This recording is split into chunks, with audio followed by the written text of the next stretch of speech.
Sustained attention will also be given to the promotion and protection of human rights and fundamental freedoms.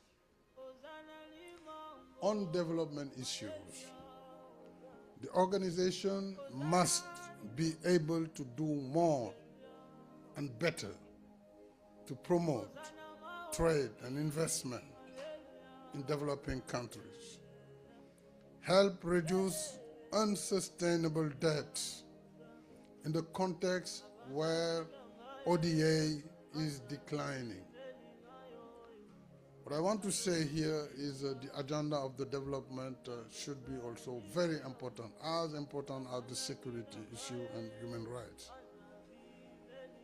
If member states place their trust in me, I will initiate reforms to enhance transparency and accountability within the United Nations in order to do more with less at a time when the organization is facing a several liquidity crisis.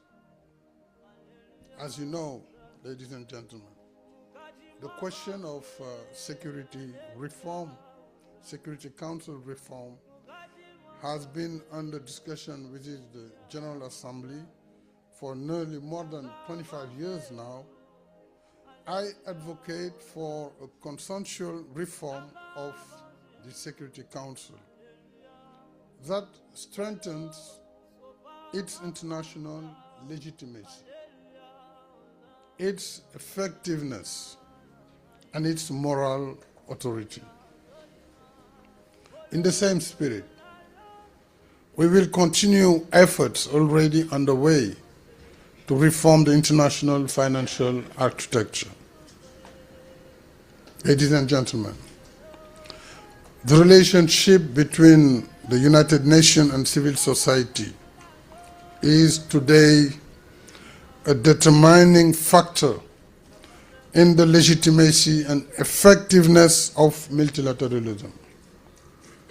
If elected Secretary General, I will ensure that this relationship becomes more structured and more inclusive.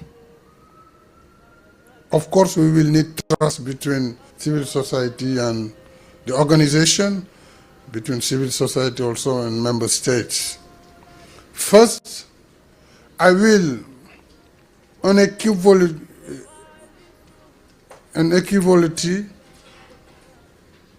defend civil space at the global level, drawing on the United Nations Charter and international human rights instruments, all human rights, while promoting the principle of universality in the interdependence and non-selectivity.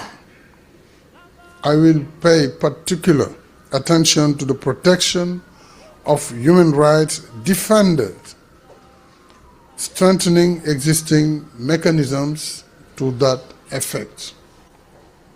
Second, I will continue in permanent consultation with member states efforts to further integrate civil society into UN processes through consultations with NGOs in the work of intergovernmental bodies, as well as ensuring equitable access, particularly for actors from the global south.